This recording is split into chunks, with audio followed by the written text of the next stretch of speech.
Hello, everyone. Welcome to Triple T Thursday. As you can see, I have a guest with me today. But if you didn't know, and it's your first time here, Triple T stands for Tips, Tricks, Talktorials. And today I have a very special guest. She's, I did it. Oh, almost always I point to the wrong side because, camera stuff.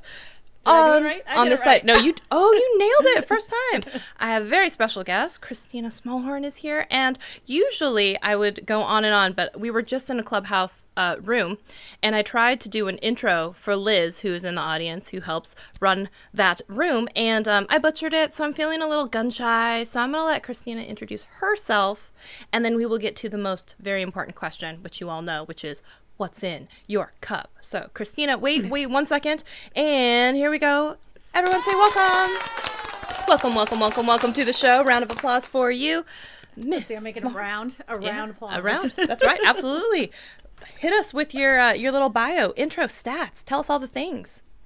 I am a real estate agent of all things in the Louisiana area outside of Baton Rouge. I've been doing YouTube since 2017. I didn't get really serious about it until about 2018, 19, and then I was like, I'm going to do YouTube. And I was lucky enough to be on the beta testing group for Daryl Eves' new course that he was starting.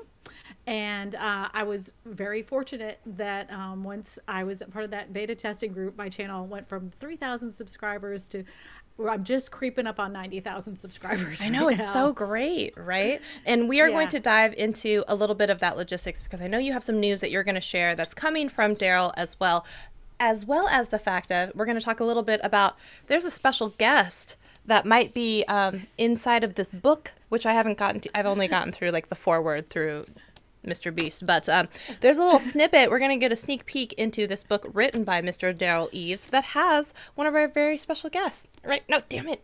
This over here in it. So we're going to talk about that story as well. But right now, I thought I had the book here. I was like, I was going to put mine up too, but apparently I don't have it in here anymore. Love it. Okay, but for now, we have a very important question. This is the question we ask every week, and that is, what's in your cup? This is the time where everyone in the audience, you participate as well. You tell us, what are you drinking? What's in your cup today? Go ahead. What do you got in your cup? I have PG Tips. I don't know if it's a pretty common English brand of tea. I guess it's like their everyday tea. Every day. Is it caffeinated? Are you still drinking caffeine right now? I drink it all the way until I go to bed. Oh my God, the only thing I drink. It's the only liquid that goes into my body on a daily basis. I call decaf a why bother. Anyway. Yeah, exactly. So today we are drinking this Manor Estate Sparkling Brut from South Australia. This is part of the Gary V Wine of the Month Club. It just got delivered today. Got it out of the fridge. And poor Kristina, she was waiting while I was downstairs trying to take the cork out of it. So I was like, just give me 1 minute. I'll be right back. So that's what we are drinking today. Of wine.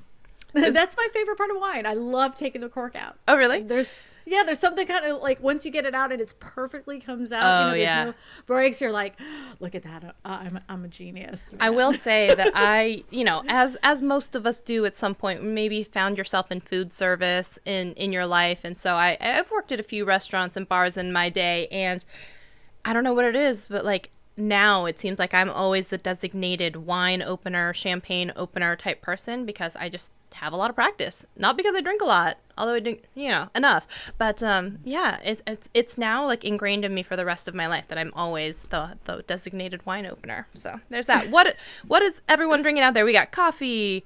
We've got we want wine. Okay, so welcome to Liz. Loves YouTube. Welcome James Pruitt. Welcome Dutch Can Jam.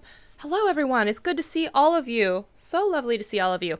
So the way that we are going to run this, if you guys have questions, I want to make sure that you drop those in the chat. So if you have questions about kind of niching down, especially because we're going to talk about this, your channel name used to be The Real Estate Whisperer. And I know that not that long ago you branded back to your name. So I want to talk about that move as well. But we're going to rewind and we're going to say what got you first onto YouTube? What brought you to YouTube?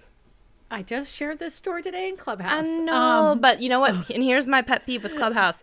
There is nothing that lasts on Clubhouse there. So now once we have it here, it will last forever. So there you go. Absolutely. So it was, I had the probably most successful year in real estate I had ever had.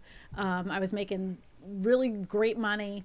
I just wasn't spending a lot of time with my family. And before the year had ended, I had probably the worst clients on the planet. Like seriously, the people that were like, you didn't even know people could be as horrible as this couple. And I was like, oh my gosh, I don't even know if I ever want to ever touch real estate ever again in my life. You know, like if this is what it takes to be successful and to make this the kind of money that I want to make, then I just don't want to sell real estate anymore. And I was in bed with depression for about 6 months.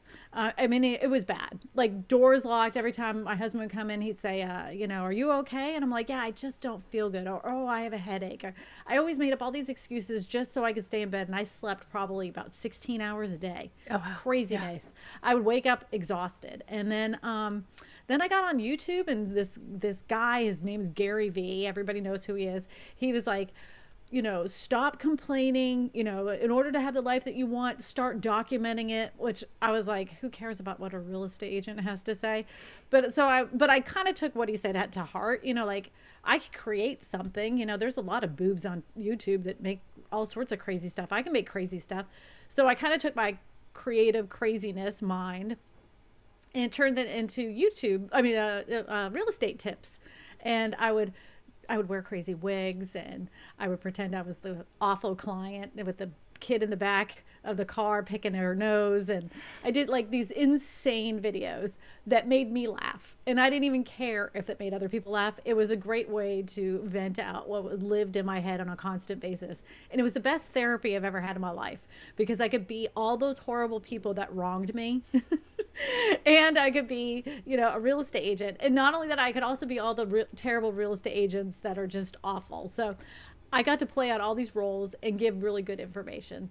Did I get a ton of views at that time?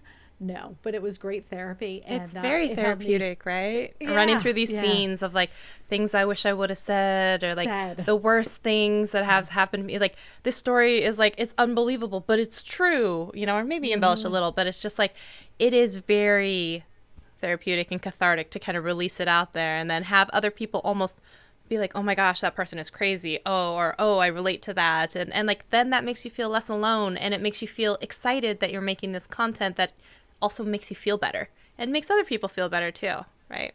Right. It was like, you know how like either you could laugh or cry. So instead of like crying about it, I'm just going to make people laugh about it because everybody's met these people. Like everybody knows this person. Everybody has encountered people like this. So I was like, I don't know, why don't I just get it all out? That's why those videos, I see them on TikTok all the time, like the people trying to return things, you know, skits. And, you know, the people making fun of, you know, what it's like to be in retail and like dealing with certain customers. And it's like, there's this certain like, oh, that sucks. But like, I remember like when I was working in a restaurant, when I was working in retail, those customers that would come in and I wouldn't return their cell phone thing and they would like throw it at me. Like, you know, like things like that. And you're like, wow, at the time you were just like, this is awful. And then now you're like, you kind of laugh about it. But I think it's so funny that you had this Gary V moment because I've also, well, not only is this a Gary V wine of the month thing, I also had a Gary V moment that was really touching for me. It was a couple times where I was thinking of just like quitting YouTube altogether. And it was the one, you know, his video about haters where he's standing out by the dumpster and talking about how they're broken, you should feel sorry for them and how awful they are and all that stuff. And it took me a really long time to keep processing that video. And I got to tell him because it was Vid Summit 2018, you know, where the shoes, can't see. So I got him to sign my shoes because I went to the lunch and it was like, it was a cool moment because I was just like, that video was so impactful to me, it helped me keep going, you know? And so Gary Vee has those moments every once in a while. And I remember being actually a little upset at the time because I thought that his keynote speech was a little bit like, dude, but I've already seen this. It's like the same exact keynote that you gave somewhere else. And I was like, this is what we paid money, you know, to go to VidSummit and hear you talk the same talk. And then I was like, oh, actually, that makes sense because he's always actually talking about the same things. It's always document, create, keep going, perseverance, you know, positivity. And I'm like, oh, this is just another example of all of those things coming to fruition. So I don't know. I had this kind of light bulb moment. Like, you shouldn't be mad at him. No, I get that because, you know, we make videos, like I make videos all the time and I talk about manufactured homes all the time. And a lot of the things that I say about them, I've already said. Yeah. But generally, a lot of times, you know, there is the core audience that will watch this and they, you know, they'll say certain things. I'll add something that I hadn't said before.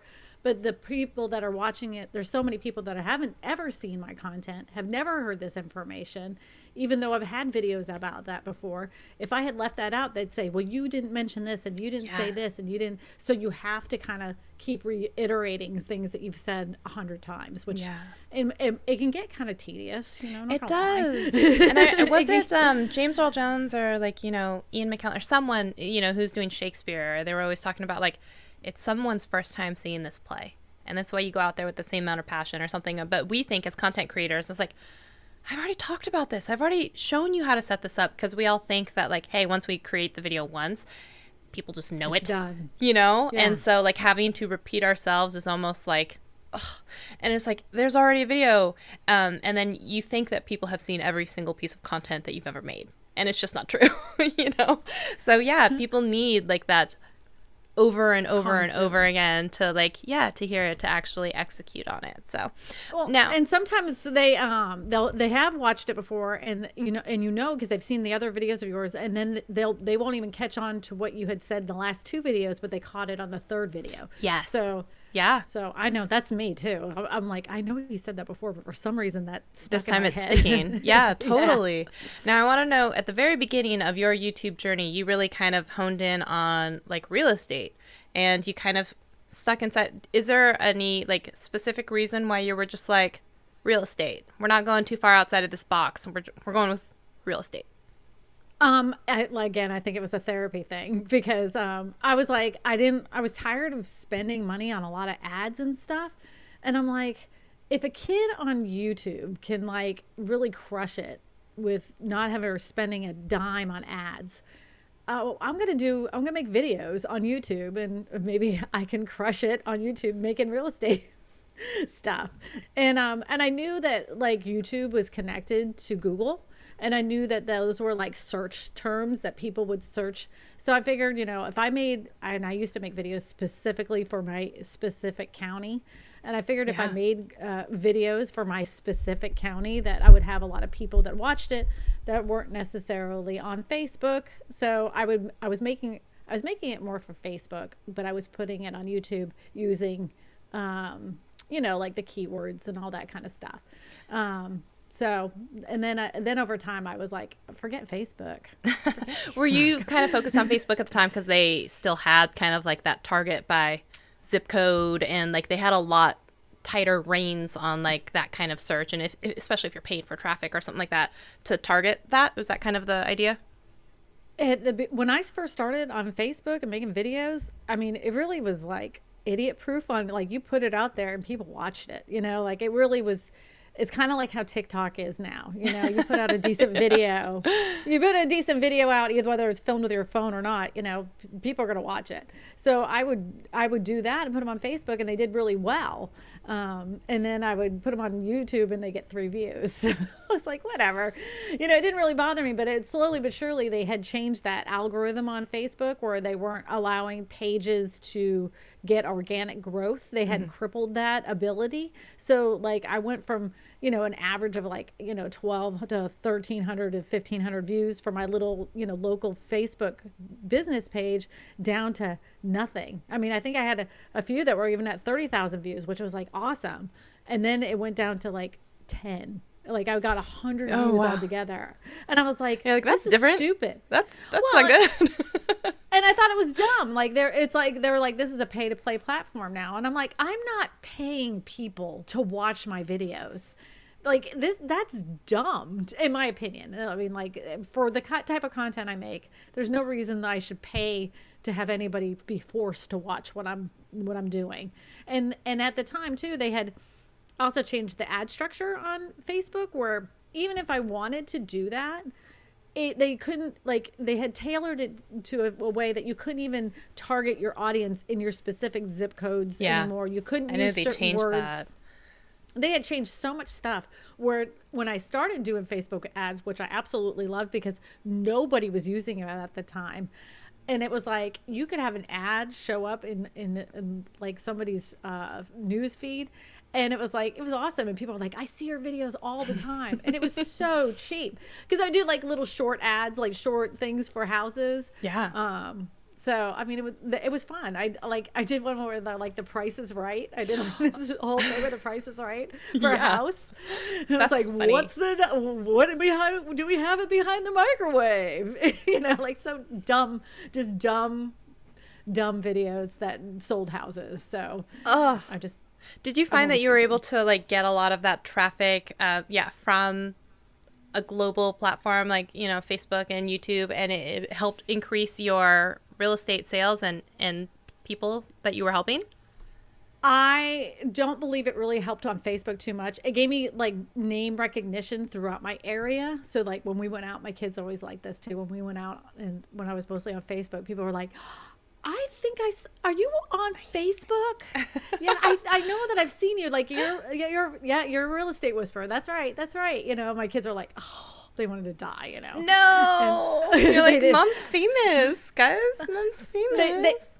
They liked it for about 5 seconds. And then after that, they're like, Mom sucks. So let's talk for a minute. So the decision was then, because you said you were getting name recognition for the real estate whisperer, and then, you know, you decided to change back to your name. What was kind of the thinking behind some of that? Okay, so I had been on like several streams. You know, I had watched, you know, Nick Nimmin, and I watched, D Nimmin, and I watched Brian G. Johnson, you know, like all of them. And they had one common theme. Brian G. Johnson, you know, Nick Nimmin, Daryl Eves, a lot of famous people in the real estate niche, Graham Stephan, Meet Kevin, they used their name. And I was like, so then I started reading a book about branding and everything, and they kind of glazed over this one part about YouTube saying that at some point in your life, you may not want to be the real estate whisperer, you know. You may want to start talking about whatever it is that you want to talk about in the future. And you have this YouTube channel that you have branded specifically for one thing, and you can never veer off of it. But if you make it your name and slowly change your audience over time, you can always keep your name. No one can take that away from you. But if you have a branded name for your channel, then you're kind of stuck in that pigeonhole for the rest of the channel's life. And then you'll have to start a brand new channel. So I was like, well, I mean, I only have like 30,000 subscribers. I'll change it. So I changed it then. I love it when you're like, only. That's a lot. That's a lot of subscribers to then make the change. Maybe it was only 10,000. And then you have to like make the change maybe even on like all your other platforms. And like, it can be a large undertaking. I remember Catherine Manning, the content bug, she went from one to the other, and it became this whole like, I have to wait for my website, and I have to, you know, change all my all my social media handles and all of that. So it can be quite the task and undertaking when you have to like change everything. So I would say the only thing is they would take it away is if you got married and then maybe divorced, and then, you know, and then all of a sudden you're like, maybe not that same name. And, you know, it like my last name now is like so ingrained in who I am. Like everybody knows me. Even Daryl Eves has a sound bite that whenever I enter the room, it goes Smallhorn. Oh my gosh, I love that so much. So if my husband got hit by a bus or hit by lightning tomorrow, no matter what, I'm still going to be Smallhorn. I feel like it's kind of like the Jaclyn Hill. So I don't know if you watch makeup videos, but so Hill was married her name. Yeah. And so after they got divorced, a lot of people were like, are you going to change your name? And, you know, that was actually almost like the name of her cosmetics brand or something for a while. She's like, nope, this is my, that's what people know me by on YouTube, and that's my name. So it's kind of a pain in the butt to change your name too, by the way, because I remember getting married and like when they were like, you have to bring your license and all this stuff. I know, totally off the topic, but we need to stop doing that. That needs to stop being a social thing. Changing names? Yes. Actually, Why? it's funny. I have a good friend of mine. She didn't change her name when she got married. I know they had a big discussion about it and like what that means. And I was just like, you go. That's awesome. Because there's a lot of expectation. Like, guys never seem to worry about that. Like, because they don't frequently change their name, but like, that's just one more thing a lady sometimes has to worry about is changing her name, which just seems weird. And then it's like, do I hyphenate and do I put the thing in parens, and like used to be this name, also known as, and then it's like, why is that so much more work for us? Like, I'm right there with you. And then when Facebook started, you're like, well, I'm trying to get connected with people I went to high school with. And they don't know my name. Yeah. And I don't look nothing like I did in high school. And like, they don't know me by my married name. And I'm just going to say like, so I was like, this is stupid. Yeah. And so whatever. I see a lot of like formerly blank or like last name, then new name or something like that. And you're like, oh, they got married. I made my middle name. I did the same. I made my old last name, my middle name, and yes, I did the same. So I was like, I want to change my name. I guess I'm going to change my name. So now tell me about hooking up with Daryl Eves. You said you got in on the first round. I think that was actually VidSummit 2018 when he was first announcing Channel Jumpstart. And like, how was that experience for you? How did that go? Okay, so October 2019, he had a contest. And I wasn't even going to do it. And a friend of mine was like, go ahead and make the video. I'm like, no, there's people like to win a ticket to go to VidSummit. You had to make a creative video. My friend did that and he got a video or he got a ticket. Yeah. But the top prize was you actually won a sit down with Daryl Eves for an hour where he would review your channel and you talk to him. So he and I ended up winning the whole kit and caboodle. That's amazing. With my goofy video. I'll have to send it to you because I'm still proud of this video. My friend did all the voiceover work. He actually talked most of through the video, and all I said was click it and buy a ticket. That's the only thing I said. And he did the whole he read the whole script that I had given him. You read the money line. You did it. You didn't need to say more. I mean, I filmed it and edited it and all that stuff, but he had all the words, poor guy. So then after that, I win this, and then I meet with him, and he goes through my channel, and he tells me that I have some content here that he would like me to try to repeat. One of the things was a video about removing the smell of dog pee out of carpet when you're selling your house. And I'm like, I'm never making another video about dog pee again in my life. And he started laughing. And he said, and then you have this other group of videos here, and it's about manufactured homes, mobile homes. What are these? And I'm like, well, yeah. And I explained to him why that I started talking about them. He was like, that's who you are. That's odd. I mean, I can tell by the way you're talking. You like talking about this. I'm like, yeah, because it's like kind of a forgotten group of people that most real estate agents kind of brush on their carpet and don't really want to talk about. He's like, that I need you to make another video about this. And it was like one of those things, like, I've already talked about this. Like, what can I possibly say again about freaking mobile homes, And I'm like, whatever. I'm just going to do what the guy says. And if it doesn't work, at least I can say I told you so. Because I'm thinking there's no way this is going to work. Because on the average, I was probably getting like maybe 200 to 300. If I got 600 views on a video, I feel like I won the lottery. So I was like, okay, I'm going to go ahead and do this. And so I make the video, and it's right before I go to VidSummit. I made it about 21 days prior to going to VidSummit. I get off the plane at the VidSummit. I see Daryl there, and I already knew because once the video was released 21 days earlier, I got a whopping 67 views. And I'm like, all right, another YouTube guru that's totally full of shit. Love it. Oops, no, it's fine. It's fine. and then I'm like, I see him. I'm like, hi, how are you? And I'm like, thank God I didn't pay for that. And then I grab my phone, I look, and I'm like, oh, it's at 1,000 views, which I was like, okay, well, I'll just shut up because it was pretty good. So we're going through the whole thing. We're going through VidSummit. And I'm like, I refresh the page like the next day. I'm like, oh my God, this is at 3,000 views. I'm like, this is wild. Never had a video do like that in over a couple of days. and then I refreshed it. Like, I kept refreshing it. By the time I got off the plane after being at Vid Summit, I think it was like at 30,000 views, and I had gained over 1,000 subscribers.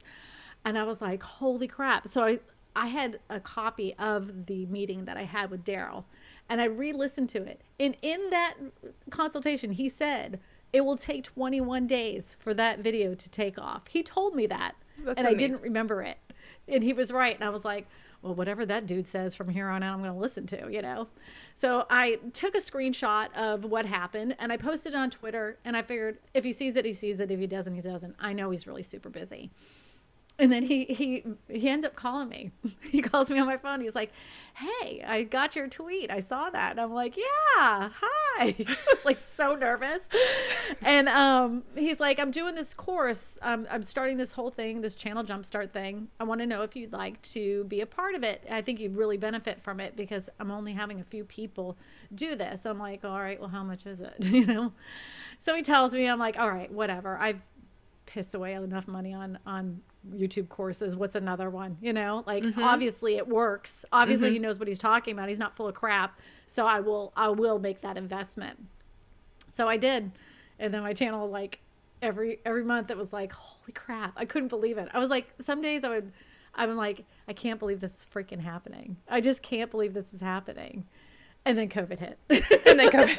No, I think that's so amazing. And so, I mean, already when we're talking about a specific niche and people try and say like, oh, I'm in real estate. And I'm like, honey, that's not a niche. That's just the whole genre, you know? And then it's like, are we talking new construction? Are we talking, you know, like fixer uppers and like rehab? Are we talking manufactured? And, you know, like there's tons of different areas of this niche. So like, I always tell, it's like telling people you're in fitness.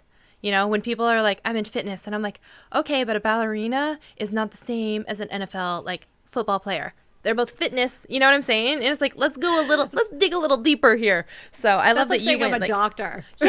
And I'm like, oh, okay, great. Can you tell me what's going on with my foot? And he's like, oh, I do plastic surgery, you know, for like chin implants or something. And you're like, so you can't tell me what's going on with my foot? You know what I mean? It's just like people forget that sometimes, yeah, and you found a niche and you thought like, hey, this is a forgotten part of the market. And you wouldn't think necessarily you got real estate, this top of funnel thing.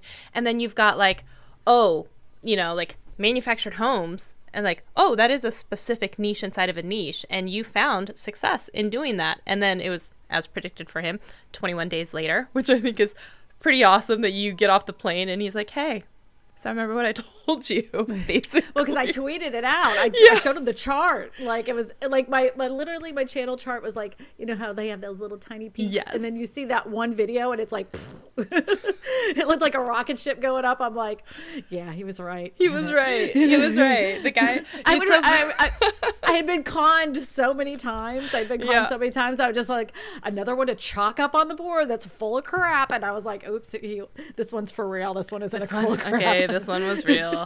Okay, now one thing we have to acknowledge.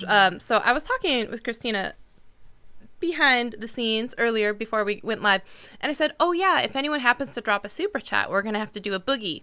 And she was like, okay, reluctantly. And like I'm looking down and the first super chat I see is yours. So I'm like, I didn't realize you just wanted to dance. So one second. I'm going to find a song. And if you haven't been here before, I just have a file folder of songs and we randomly pick one. And sometimes they're winners and sometimes they're not. Just FYI. I hope it's really ravey. I know. I hope it's ravey.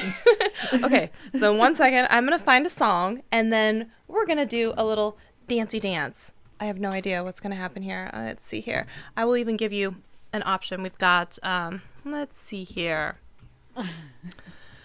Oh, some new tricks, got a way to go, or drive by the beat. Those are your choices. Some new tricks. Drive by some beat. Drive by the beat. Okay, so I'm going to play the song and then I'm going to find our dance overlay. 1 second, here we go. And I got to find my scene overlay here.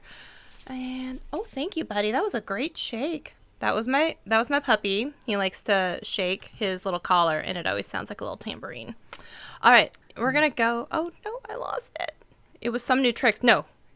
Driven by the beat. Driven by the beat. My song. I gotta find my dance overlay. Let me find my dance overlay. Let's see here. Where is it? It's hanging out. Or you can just dance. We can just dance. I hear music.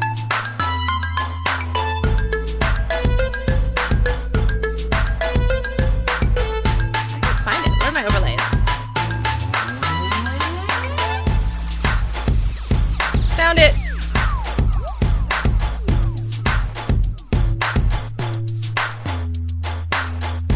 Oh, we have to keep dancing actually, because Eric Modern Day Tech gave us money too.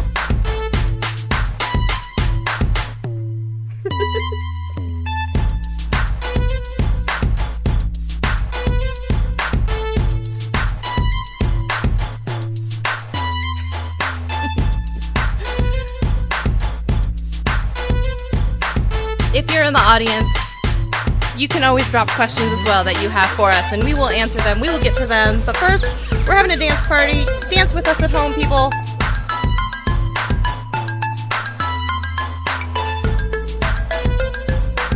That was a good choice. Good choice. All right, I'm going to turn off the music here in 3, 2, 1, so you're not still boogieing.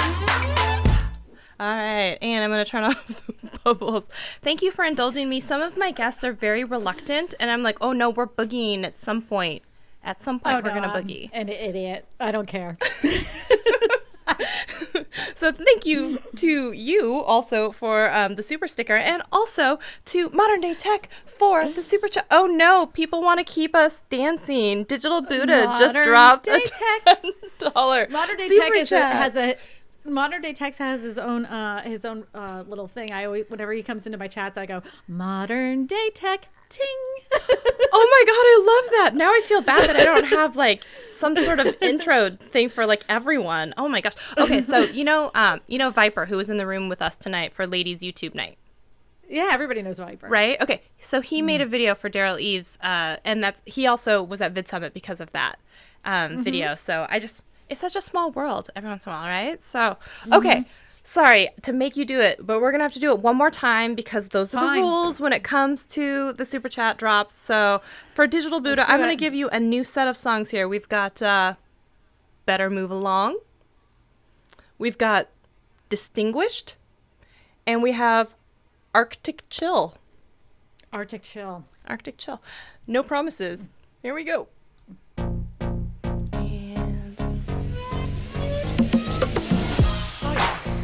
Not bad.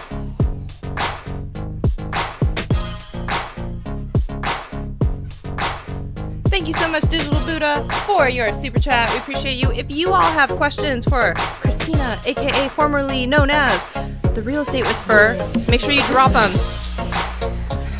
Modern Day Tech says, ting. Yeah. Modern Day Tech, ting, ting.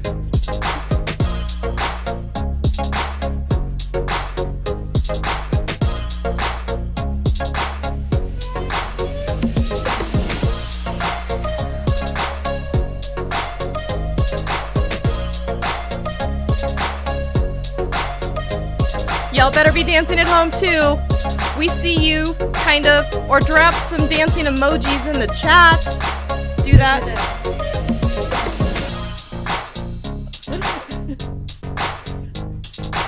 You didn't know when you were coming onto my live stream that you were signing up for Jazzercise. You're like, I'm totally into it. Me too.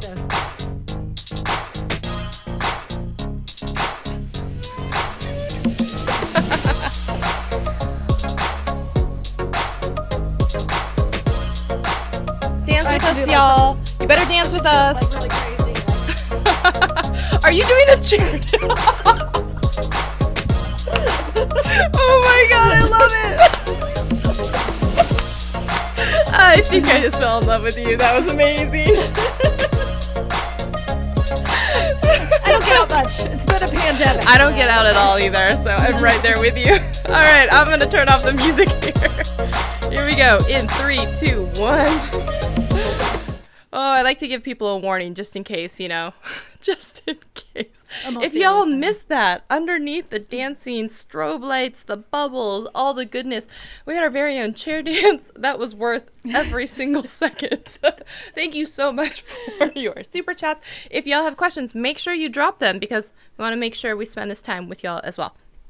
All right, now we've talked about Jumpstart, right? We talked a little bit about all that. Now, tell me, how did you end up in the book? How did you end up in the book?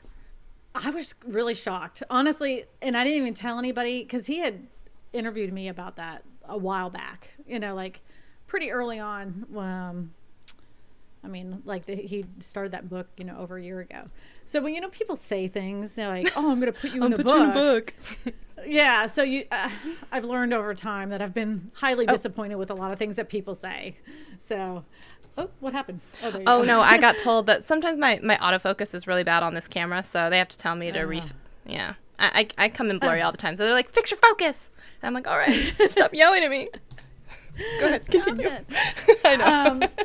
So anyways, he called me up and asked me if I would be interested in being in the book. I said, yeah, sure. But I didn't tell anybody about it. I knew about it, but I don't know. I tend to not count on things when people say things. Not that, I don't know. So when it finally was actually in print, and he had said I was going to be in there a couple times after the fact, and I was like, okay, I'll believe it when I see it, when I read it. Yeah. I'm just not going to, get my hopes up. And then shortly before it came out, he had said in Clubhouse that I was in the book.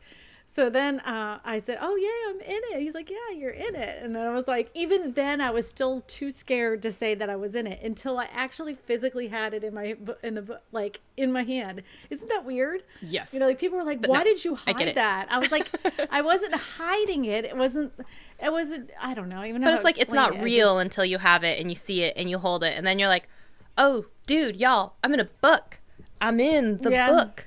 Right? Yeah. I really saw my name physically there. Smallhorn. I feel like you need your own. Ting. Yeah. You need your own. Well, ting, ting as well there. So would you say that there is a thing as being too niche on YouTube? Do you think that exists? Yeah. It's being too niche? Yes. Okay, let's talk about that, because we're talking about being super niche, but can we go too far down that spectrum and road? So let's talk about that. Yes, because when I started off my YouTube channel, I was very specific of my specific area. And I noticed that a lot of real estate agents do this too, where they only will take their county or their town. And then they're like, how come I only get 100 views on this? I'm like, because you're only talking about your county and your town. I made that mistake, and it's too niche. You're too specific on your one area. Now, I won't say that doesn't work to get you clients, because it did work to get me clients. I still have this one lady that calls me all the time because I wrote this long article, a blog post with a video about HOAs in our specific area. And I've gotten people that call me on that to this day, and I wrote that in 2017. Oh, wow. It works. There's no doubt that it works, but it's going to be, if you're looking for the kind of growth that I had, being that niche is never going to work. Never in a million years. No matter how good that video is, you could have had Hollywood production, but if you're that niche, it's never going to work. Right. So I like to think of it as if no one is absolutely looking for that, then maybe you've gone too far. If it's I'm a painter but only use 3 colors and I only have 1 arm and I'm looking to build a community of that type of people, that might be too niche, right? So maybe we bring it back up a level. Who's that? Who is that? Who do you got? Dog. My dog. No, dog. Show them. We are all about the puppies on this channel. You kidding me?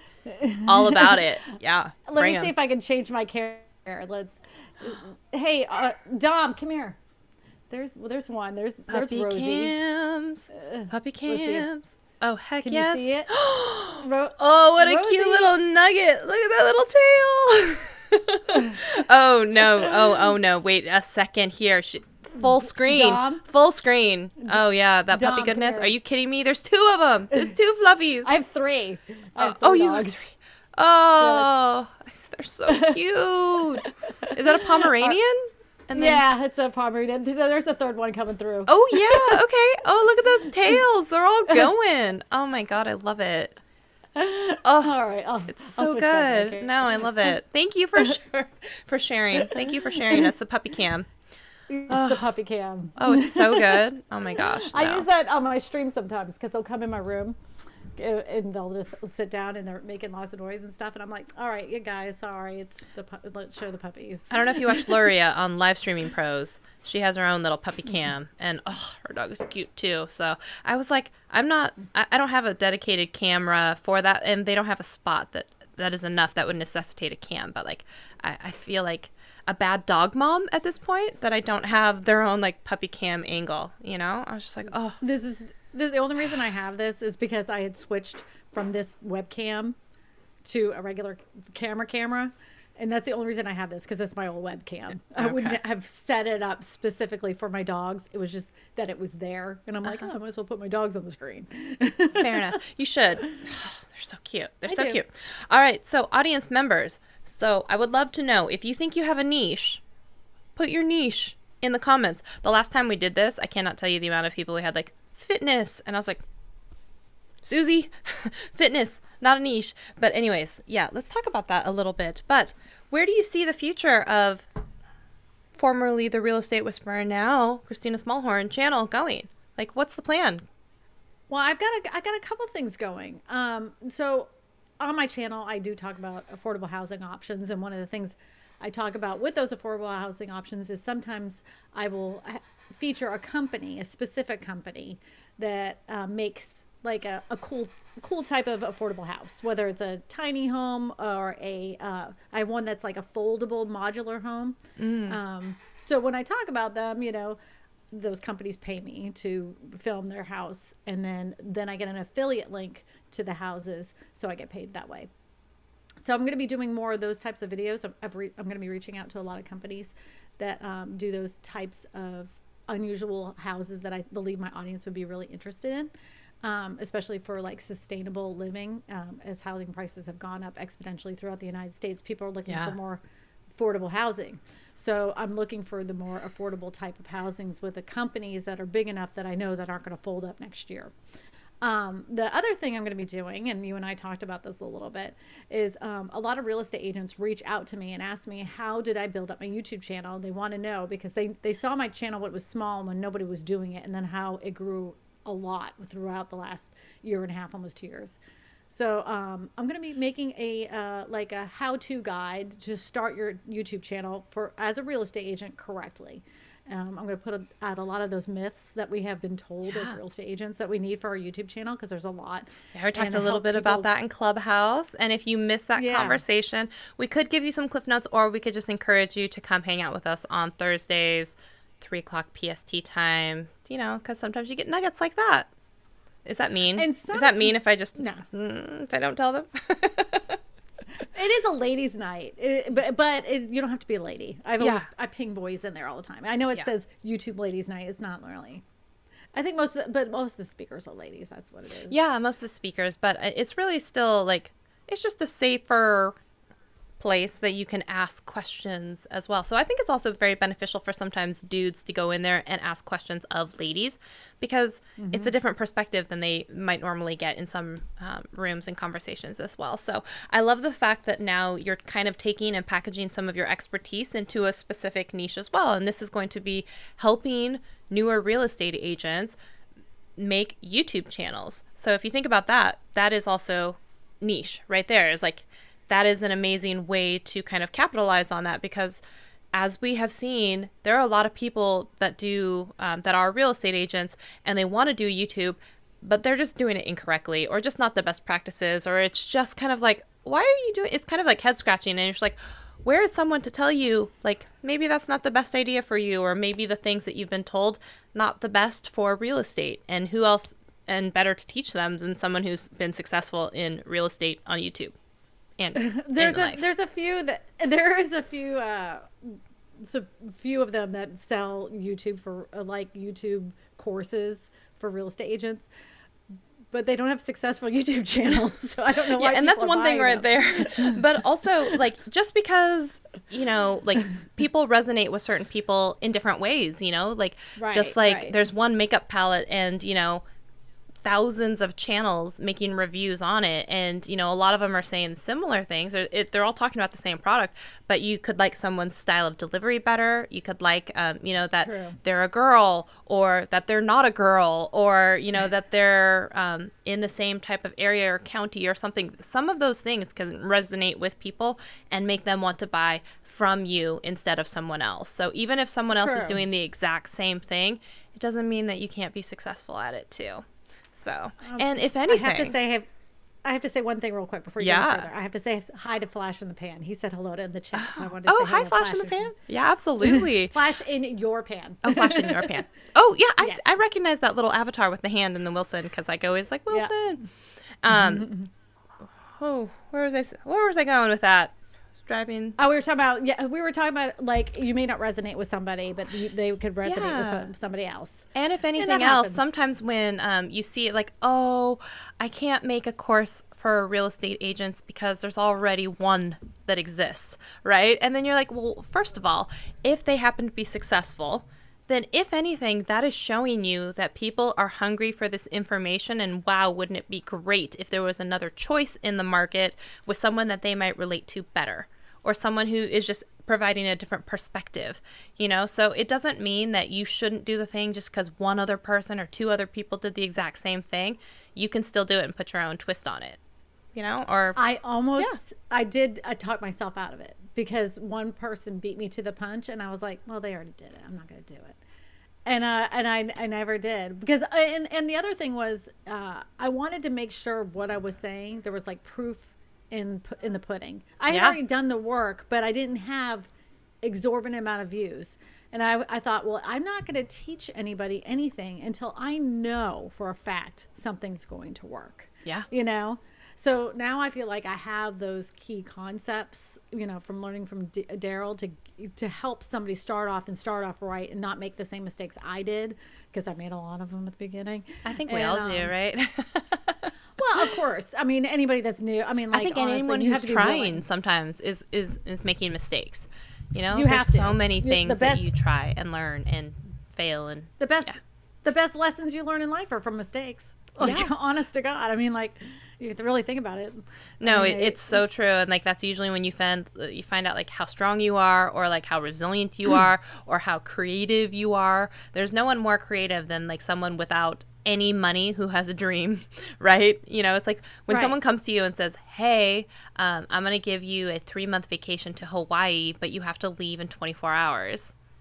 All of a sudden, right, you're gonna find a way to do stuff when you have the right motivation. And it's no different, it's no different. But I love, we're going to read some of these comments here. So hello to Pixelpia and to Dr. Elo. We had FH umpires. They did say something about, I love this subtle shade on channels teaching things they're kind of not ever doing for themselves. It wasn't subtle. I know. And that's where I was like, girl, where did you think we were coming in subtle? Like, Never. Yes. Never. There is truth at the bottom of every cup and at the top too. But and not to say, for some people I will say that are in some genres, just because someone may not have a ton of subscribers or may not get a lot of views on certain things, it doesn't mean that they're not knowledgeable or correct about something. And on the inverse side, just because someone has a successful channel or someone has lots of views, it doesn't mean that they actually know anything about what they're talking about. So basically, just don't trust anybody is what I'm saying. That's not helpful to anyone. Don't trust anyone. I just think if you're going to pay somebody, you should do some investigation about them first. And my whole thing is like, whenever I say, okay, if you're willing to pay somebody to do something, I know what they're saying, but have you talked to anybody that has taken this course? Do you know anybody else? Ask to speak to somebody else and ask them if they really felt like it was worth the money. Yeah. Ask for their experience, because like you said, you can get some great stuff out of people that may have just started a channel but found some really cool stuff out just by starting out their channel because they've happened upon something. Yeah, for sure. But if you could, like you said, you can talk to somebody that has hundreds and thousands of subscribers, and they literally are guessing. They're guessing through this whole entire thing, and you know that they are. But you and I have been doing this long enough to know who's full of crap. Yes, you can usually spot it. You can spot it. And like that was the one thing I never wanted. If I was going to sell something to somebody, I never wanted to feel like I was faking it until I made it. I never wanted that to be, if I'm going to create something for someone to pay for, I wanted to make sure I knew what I was talking about. And I could say it with confidence. And if they said it wasn't working for them, I can say, then take it again, because you didn't do what I told you to do, because I know it works. You know what I'm saying? Oh yeah, for sure. Absolutely.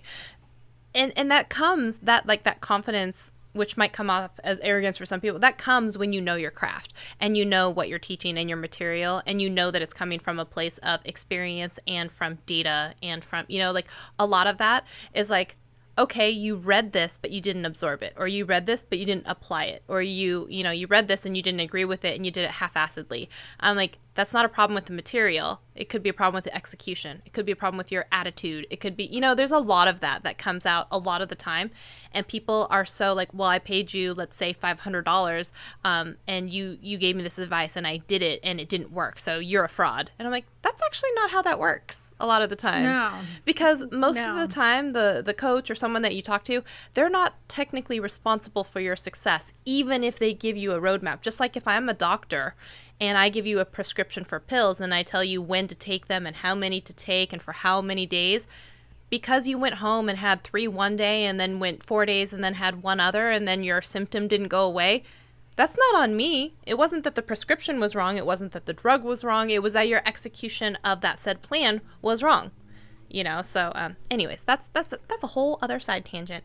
So we're going to go to the chat real quick, and we have you don't need to invent the wheel, just make it turn. Oh, I like that. That's funny. Flash in Your Pan said, the road to success is paved with failures. Make them stepping stones and not stumbling blocks. So let's ask real quick, what do you think is one of the biggest mistakes you've ever made on your channel, and how did it actually end up being not a stumbling block, but a stepping stone? Biggest mistake I made on my channel. Or it doesn't have to be biggest. You don't have to qualify. Well, how about I a would mistake? say that, well, I think at the beginning I was listening to too many people at one time. Yes. I think if you're going to pick a guru, stick to that one guru and follow their whole entire system first. But I was listening to this live stream over here, and then I was following this book over here, and then I was doing this, and you can get overwhelmed with a lot of stuff. Yes, and I did an entire rant about this. I said, stop listening to gurus. I'm like, pick one. Just go do something. Like, pick one. And then again, I would, if you're going to pick one, make sure you investigate that guru to death to make sure that they have proof in concept of what they're saying. Because some people are just really good at selling courses. Let's just be honest. So like definitely get, some feedback from people that have taken that course in the long run. But I think it was just too much advice coming from too many different people's perspectives at one time. I think the other thing too is when you're asking for advice from people that are not in YouTube, be very cautious, careful in who you're taking advice from. Because I had people that were like, this is horrible, you're doing terrible. I don't know how it is for you, but I'm going to say this for myself. Being a girl in YouTube land, I got a lot of male hate at the beginning. Like sometimes I was like, where is this coming from? Like I was told I was stupid. This is terrible. No one's going to take me seriously. You're doing the wrong thing for real estate. I would never buy a house from you. But these were people that weren't even in my niche, that weren't even in my doing anything that I was doing. They had nothing. Like I really got a lot of hate. Yeah. And I never let that tear me down. So don't listen to that. If you have the focus and you have a dream of doing something, it may not be what other people want you to do. Just keep doing it, Yeah. And you'll find your way along the way. The way I do YouTube before was super goofy and creative, and it was a lot of fun. But it's not really what gets clicks. Now I kind of treat my channel like a business. So I still am, like, I add a little humor throughout the video, but I'm not characters anymore. I'm not really goofy, and it's not as creative. But, I don't know. I guess I'm glad that it turned the way it did. I'm glad I got all that like kind of goofy stuff out because it was therapeutic. But I think the best advice is just pick one guru. If you're gonna get serious, like totally like really serious about YouTube, pick one guru. Pick one that you really like and follow their plan from start to finish and listen to everything they say. Absolutely. And it is kind of like a doctor and prescription thing, because if you then go to one doctor and they say, do these 10 things, and then you go to another doctor and they say, do these 10 things, and they're not the same list, obviously, because each, have their own methods or things that they're teaching. If you take 2 from column A and 2 from column B, it doesn't mean success. It's like, right. You can't do, 5 different plans with a quarter of your ass. I always say this, like, go whole acidly into something instead of half acidly across all sorts of things. Like, you have to acidly? Oh, it is. It's a Shellyism. So, I was gonna say it's a Shellyism. It's a Shellyism, and I'm like, you gotta pick a horse and ride it for a while. You can't ride 2 horses with one ass. It's just not gonna happen for you. So I was last one in a horse. Yeah, actually, you're gonna have to keep that up because we just got a super chat. And you know what that means. So I saw you with this. So we're gonna go full on grease here in a second with the lasso, if you want. So thank you to Dr. Elo for the Kristina and Shelly dropping some gems. Awesome. All right, so we're gonna pick here. We've got Run from the Fever, Beat You There, Fashion Stomp. Again, that's Run from the Fever, Beat You There, and Fashion Stomp. Let's run away from some fever. We're kind of sick of fevers with the whole. Okay. Run from the fever. It is. All right. We're gonna. Again, no promises. Here we go. 1 second. And here we go.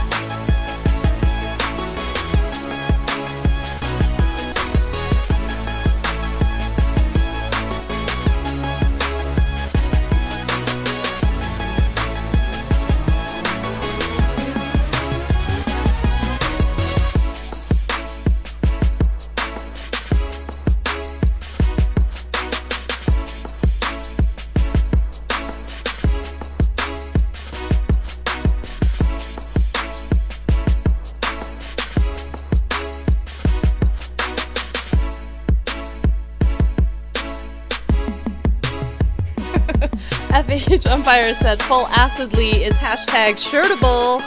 Put it on a shirt. Maybe I should. Whatever you do it with your full ass. That's what I say. But what if you don't have an ass? You have one. You're sitting on it right now. I used to have one. It's kind of like disappeared with my age.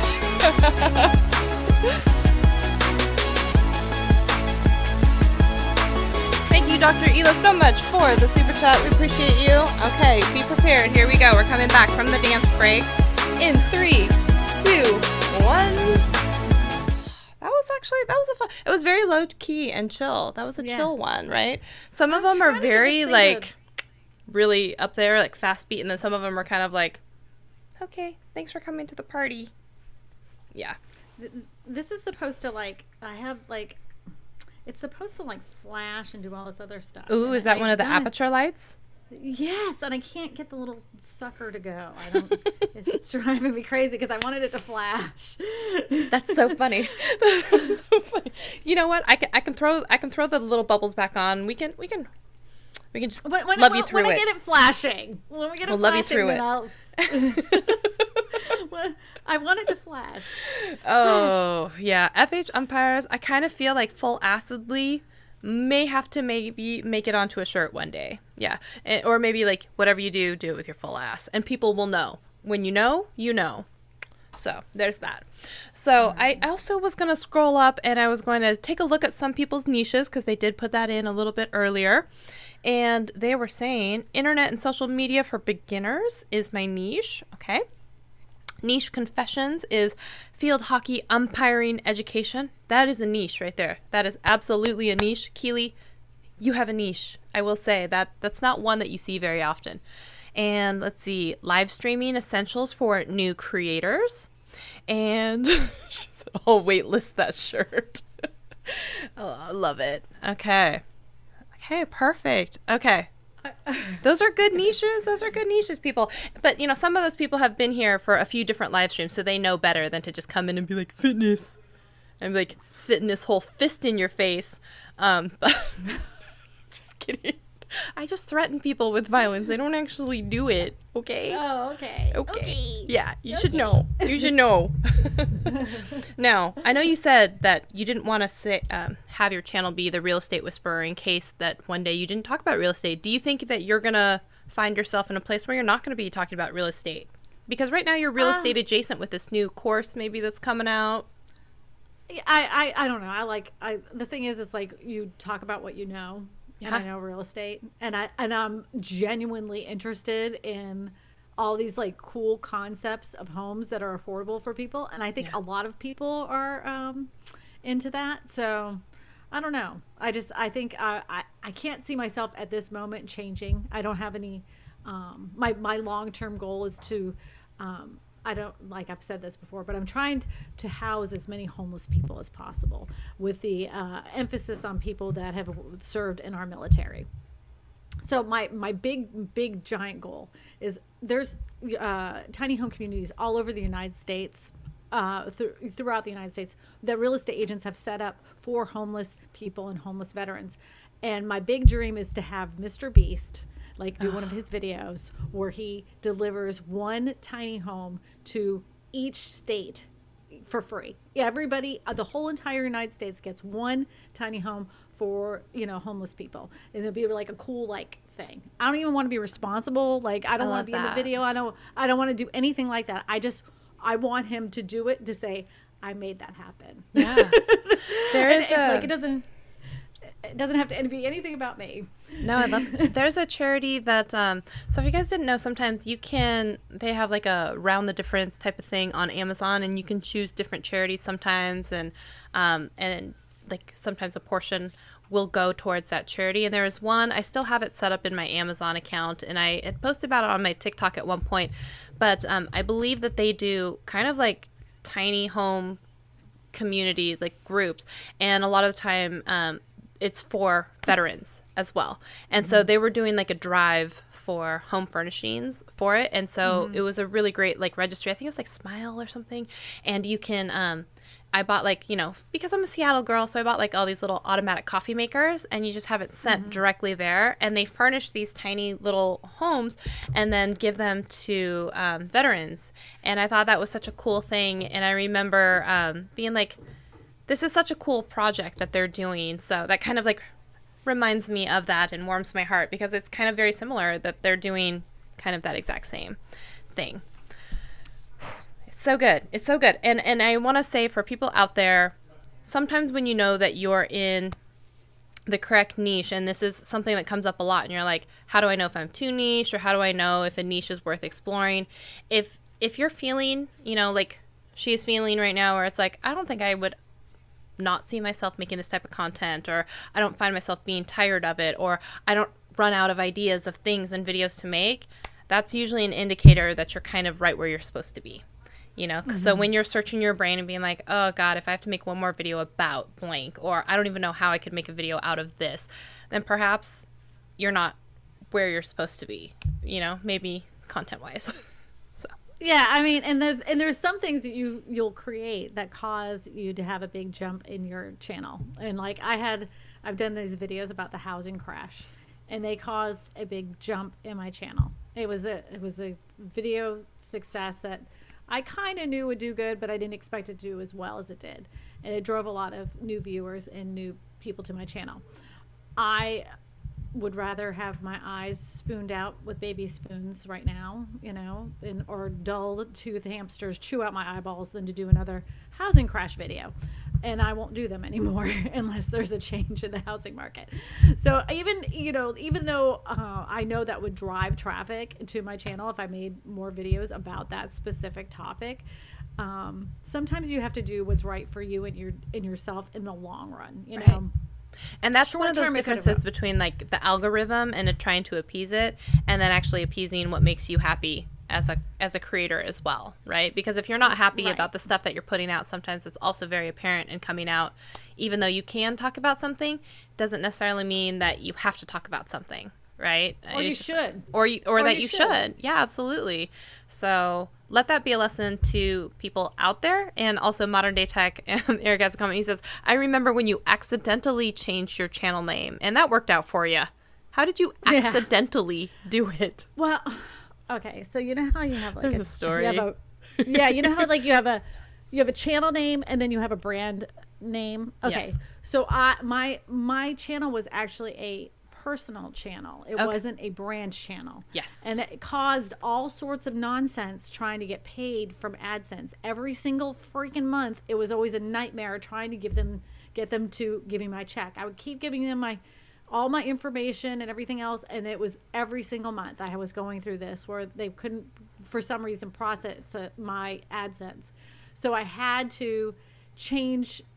I thought that once I changed the name to my real name, it was just the whole thing. I didn't even make it into a brand account, but I changed the name and then they wouldn't allow me to change it back.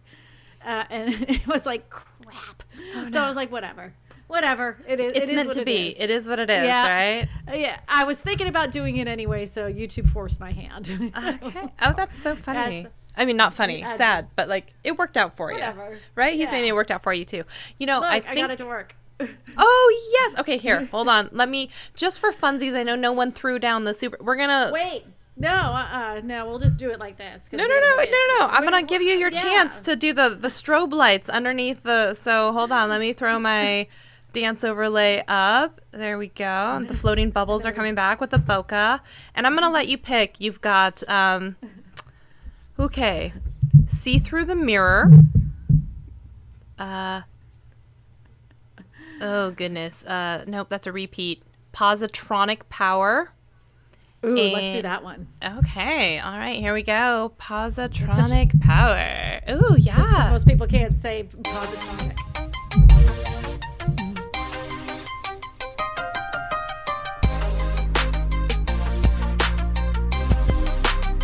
If you have your last minute questions, make sure you drop them now because we're going to be closing down here in just a little bit. Last club. Last call at the club.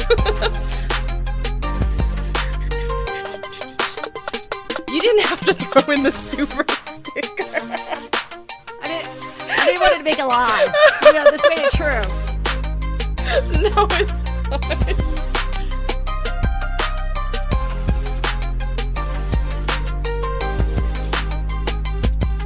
I will say I think this one is fairly short, so.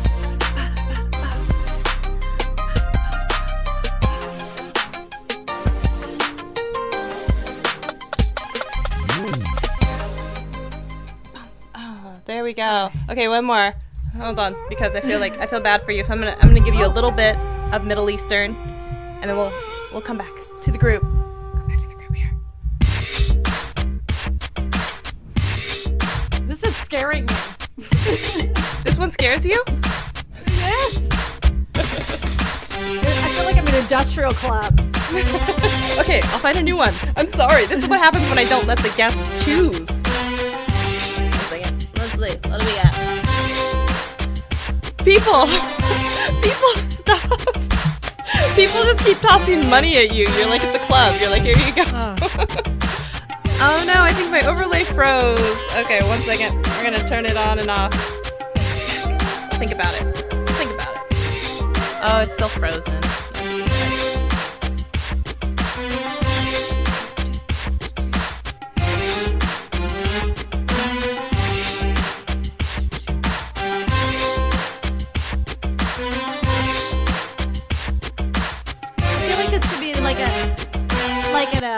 In a movie where they're doing like this secret agent, you know? And they're going to the mall and they're trying to find the.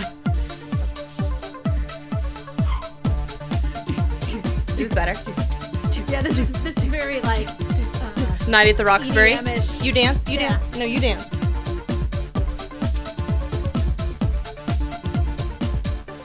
I can do this. Oh yeah, totally.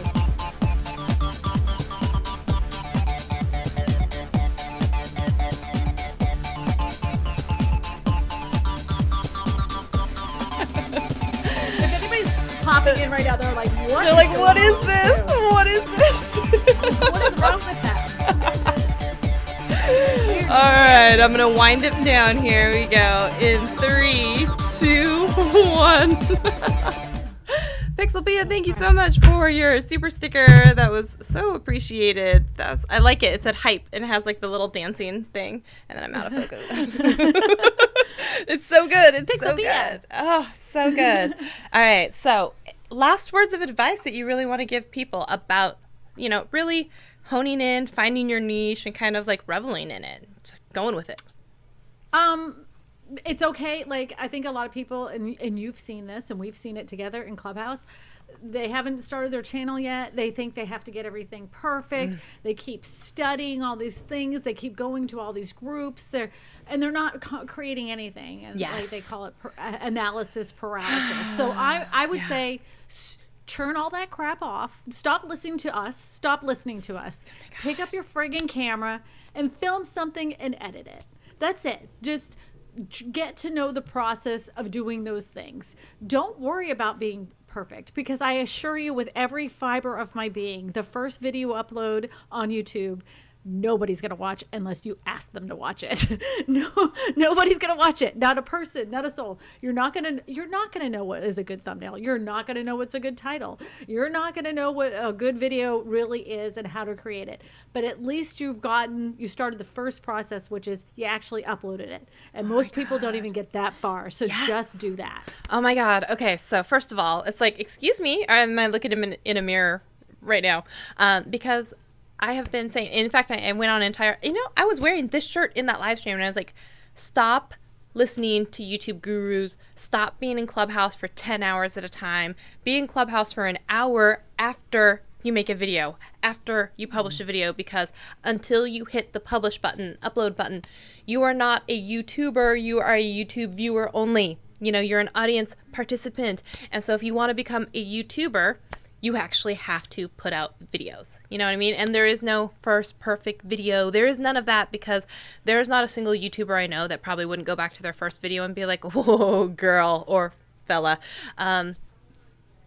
Whoa. But there's some addiction right? to that information. There is an addiction. There is. And it's just like, stop listening to because everyone. We all know Stop. each other. Because we all know each other, and we have this like there's like a symbiotic kind of like relationships with everybody that's in the guru, like not even the guru niche, but just in YouTuber world, help space. And then in the help space, and we all talk to each other. Yes. So if you're somebody on the outside and you're listening in, there's an excitement to that. And I trust me, I'm just as guilty as anybody that at the beginning I took in way too much information. Yeah. But I can understand why people get caught up in it and how exciting it is and how they do want to hear something that they haven't heard before coming from somebody else. And I can see why. Because I did it too. It happens so often. I mean, it happens to all of us. I was listening to, Nick Nimmin, Roberto Blake, Sean and Benji. We listen to all the same people when we're getting started. So this group of up-and-coming creators is listening to Catherine Manning and Vanessa Lau and, all these different people. And it's like, but at some point, you actually have to put on your, blinders and say, okay, now I've listened. I'm going to go apply. I'm going to try something. I'm going to publish something. And then it's going to be like, hey, maybe this thing worked or it didn't work. Let's look at this. Or, hey, my click-through rate isn't where I thought it would be. Great. That's all stuff we can change later. You can change a thumbnail. You can change a title. You can change your description box. You can change your tags. But you can't change the first day you uploaded a video. 5 years from now is not the date we're looking for. We're looking for I should have started 3 years ago because I would have 3 years of experience and things to talk about. You know what I mean? It's just like people spend so long, and almost every single person I ever talk to when they're talking about a YouTube channel, it's like, I've been wanting to make one for years, months, weeks, all of this stuff. I've been working on this one video for days, blah, blah, blah. And it's that first one. It's just like that first one. You just got to get over the hump. Yeah. It's just like publish the video. And it's so Annie Portalautin, I don't know if Annie's here, but she's a real estate agent in Florida.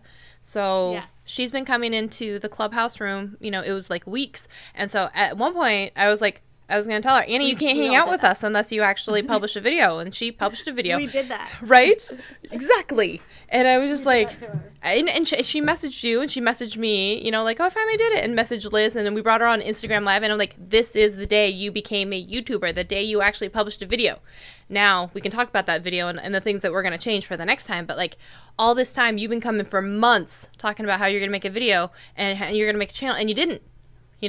And she's actually someone who should take your course as a, as a real estate agent and trying to learn how to make a YouTube channel. Guess who messaged me? Annie. Yeah. Well, I gave her my cell phone number. Like, she actually lives in the area that I moved from. Oh, really? Yeah. It's such a small world sometimes, man. Yeah. Yeah. So, and I, we're real estate agents. We kind of we know each other without knowing each other. Once you say you're a real estate agent, you know them. Already, yeah.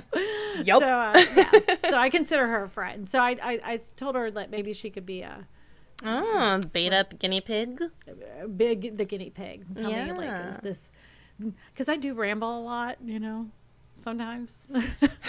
So sometimes I think that I've made so much sense because in my brain I got it all. But I was eloquent as F. Yeah, it was and great. Then I'm like, and somebody else is like, that was like total word salad. You just vomited it out on me. I have no idea word vomit on said. people all the time. I say that, and I'm like, too. Sometimes I'll just like spit it out there, and then someone will be like, well, there was one thing that you said that was really good. Can you go back? And I'm like, oh no, honey, it's gone. Like once it's spit out, like if you didn't catch it, that rewind it. Like sometimes on Clubhouse, I feel bad because I know how I am and I'll interrupt people, not because I'm trying to be an asshole. I swear to God, I'm not. It's because I have it in my head, and if I don't say it at that time, it's going to be gone forever. And what I'm about to say is a gem in my mind, so I better let it out right now. I have Post-its by my desk all the time, so that when I have one of those like moments, I literally will just like post it, and then I'll be like, what is this chicken scratch? Because like sometimes once it's gone, it's gone. But I'm trying to catch this fleeting moment, and like I'm right there with you. Like we're very, very similar in some of these ways. I'll tell you that. But I do want to. ADD is real. I think the people in the chat know I always comment about how I have a squirrel brain, and it's very like, yes, it's totally a thing. And I will literally think in my head that I've finished a topic or sentence and move on to something else. We're like, did we close out on that? And I'm like, oh, I'm so far into another conversation, like.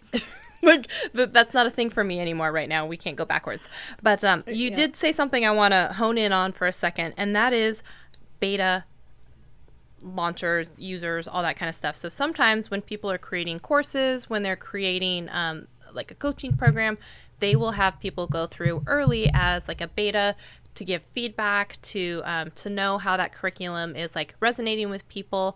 And it can be a very useful tool for a lot of people who are newer in a specific space to get that feedback, so that when it comes through again for the next round, it's a little bit more honed and polished. And the benefit that you get is usually more touch and attention, as well as the ability to give feedback. So sometimes if someone is offering you the chance to be in a beta, just like Daryl was giving you a chance to be in the beta, it can be really beneficial to you to get in early when people offer that type of program. So sometimes I just want to put out there that sometimes a beta is not a bad thing or a scary thing. It can actually be a really beneficial thing, because sometimes people will also give you like updates. Like maybe the first round was one way and then they decide to redo their curriculum and you still get access to the second round or something like that. So just as an FYI, if you've never heard that program before, that term could just be, you're basically a guinea pig, but it doesn't mean that the information is bad. And if anything, once you get in there and you can help kind of finesse it, it's actually a benefit to people going through it after you as well. I always liked being a beta tester because not only can you give your own personal feedback on things, like you said, like whenever they have the update, you get that new polished up version of what you got at the beginning. And then a lot of times when it's like a new program altogether, like a new computer program, you're the ground floor level. So once it comes out, you already know more than most people. Yeah. So I've always liked being a beta tester. Always. See, I love that because some people get so afraid when they see beta, or and a lot of the time, some people who are getting into coaching and one-on-one and stuff like that, they'll usually do a beta for like their first couple of launches sometimes before they maybe raise the price or something and see how something is tried, true, and tested, so that you can get some of those testimonials and things, right? Like when you're doing your research that you were alluding to earlier. So sometimes if you are going to go in on a guru and they have some new program that they might be talking about or creating, that might be a time to go in on a particular type of beta program. If you already know, like, and trust that person to give you good advice on something else, that might be a really good thing. So just putting that out there. Just throwing it out there. Yeah. And I want to dispel this notion that sometimes people are always like, oh, I don't do betas, even if it's half price, because like, if it's not a finished course. And I'm like, no, Susie, you get to actually help them make the content as good as it can be. Like if you went through this course, like you might have already been satisfied, but if you went through this course and you were like, these are the things that I think would make it stellar and great, you're partially responsible in making that person's course stellar and great for the next people to go through. So it's so like not only that, I satisfying. think you get that one-on-one attention that you probably which you normally would not get at all, because after they do sometimes that beta launch, then it's like, well, this is the system, now it's take it or leave it. Where when they're going through and getting the beta, it's like, what did you think? How did it make you feel? What did you learn? How was it when you applied it? And so I see that stigma a lot when people are like, oh, I have this beta. And most of the time they're offering it at a much discounted price. And it's weird because it's like, it's discounted plus you get access to the people. So it's kind of like, it's weird how that works. Okay, I'm sorry. I kept you longer than the hour. So I want to make sure. Oh, I kept you way longer than the hour. I'm so sorry. I try and keep it to an hour. My bad. Is there anything else that you want to talk to the people about? Where can they find you? Oh, it's just my channel. KristinaSmallhorn.com. And I'm like, I really suck at all the other platforms, so that's the only. Well, I know because like right after you got your hair done, and then you're like, okay, fine, I'll post it on Instagram story. And you saw all of us like go over there and be like, oh my God, your hair looks beautiful. You look amazing. Like you need to post over. It is. It's amazing. I haven't had my hair cut in over a year. I cannot wait. I am, my next shot is next week. And then 2 weeks after that, I'm going to be looking at trying to book a hair appointment because it's been, like a year and some months. So I know. I'm so excited. Don't tell me you know by looking at my hair. I chopped off so much hair. I mean, like literally, it was like this much hair I chopped off. Yeah. I chopped off a lot of hair. Like, oh, sorry, it was, and then I haven't had my hair colored in almost 2 years. Yeah. Like it was crazy. So I was like, you know what? I'm just gonna embrace the gray. I did the same because I used to be like, oh my gosh, I have, them coming through, and then I would try and dye it black, and now I'm like, nope, it's just silver, gray, white. We're gonna see how that goes. That's just what's going on now. That's what's happening. So now I threw it in the ends. But your hair looks great. I mean, I've seen it be purple. And like your hair just looks good. Well, it was blonde, and then like when they did it, like I know this isn't about YouTube, but it was blonde. It's okay. And then I didn't really like the blonde. I wanted it more silver. So then I did this silver, and I was like, no, I think I want it more like purpley. So there's a color called purple gray. I'm like, that's the one I want. Oh my God, that's the one. It's temporary. That's the one, right? Yeah, it's like, but it's a semi-permanent. Every time you wash your hair, it's going to get lighter and lighter. So eventually this will completely fade out and I'll do it again. But oh, no, that's good. Oh, Kristen Hill has just popped in and said, 2 of my favorites. Love you, ladies. Aww. She's the best. I heart you She's too. the superstar. I know. She is. We have to get her in here one of these her. days. Oh, I know. Isn't everyone, right? I'm so jelly of her. Not gonna lie. And she says yes to the purple gray. Kristen, we have to get you in here one of these days. I'd love to have you on. Okay. So first of all, if anyone wants to hang out with Kristina, she her channel is linked in the YouTube description, and I will come back and leave it as a pinned comment as well. If anyone wanted to get on the wait list for this real estate course that's going to be coming out for YouTube for real estate agents, then I don't know, you have a list or something, you want people to email you, you want them to DM you on Instagram, like how do you want people to let you know, like get in on this? I literally made this decision. I know today. that's why you're quick at making decisions. I I've literally made this decision today. I don't know. I like just email. It's info@KristinaSmallhorn.com. Okay. Kristen, I don't know if you heard that, but today she has decided. She was in that. She was in that call. She knows I've made. You were in the call. Okay, okay. Then I'm not telling you anything you don't know. Man. Yeah. All right. I was hoping. I was like, oh, this is brand new information. Okay. Yeah. Well, she has the inside scoop. She knows some stuff. Okay then. All right. So typically we do a little outro music. So okay.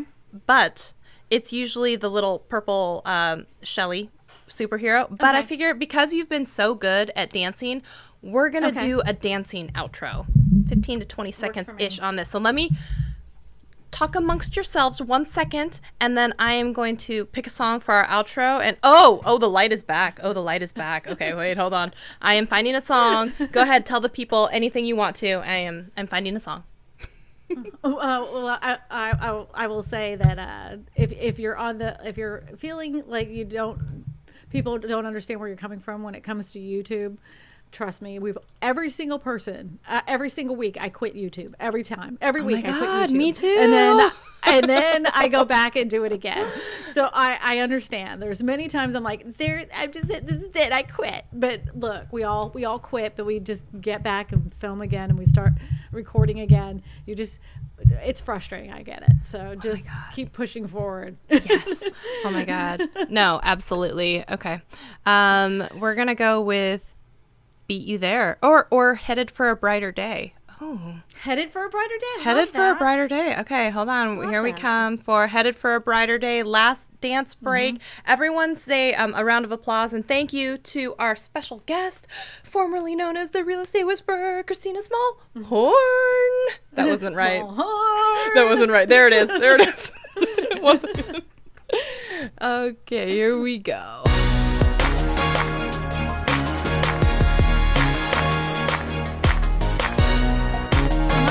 Myself. Nope, not anymore. I'm here, honey.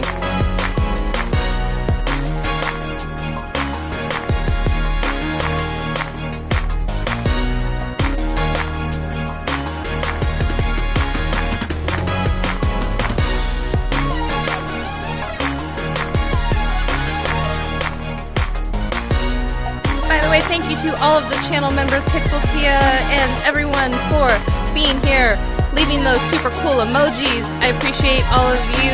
Thank you so much. Thank you to Super Chatters too. Kristina Smallhorn was a good Super Chatter. And was a good Super Chatter. And Pixelpia was a good Super Chatter tonight. Yes. For Shelly. I'm hoping that's because of me you Super Chatted. Oh, I think it is. I don't get very many Super Chats. Yeah, absolutely. It's all you. It's all about me. People love you. All right. Thank you everyone for being here. If you want to see us, check out her YouTube channel. I'll be here back on Sunday for another video and back next Thursday for another episode of Triple T. I feel like a radio DJ. Yeah. Ooh. I live stream on Sunday as well, so if you want to pop in with your real estate questions on Sunday at 3:30 Central Time, you jump over on my channel. Oh, heck yes! We'll put that information down because they probably can't hear us with the music very well. So I'll put all that information down in the description and in the pinned comment. Everyone, we hope you have an awesome Thursday. Thank you for being here with us. We're going to sign off now. We love and appreciate all of you. We'll see you next time. Bye-bye, everyone.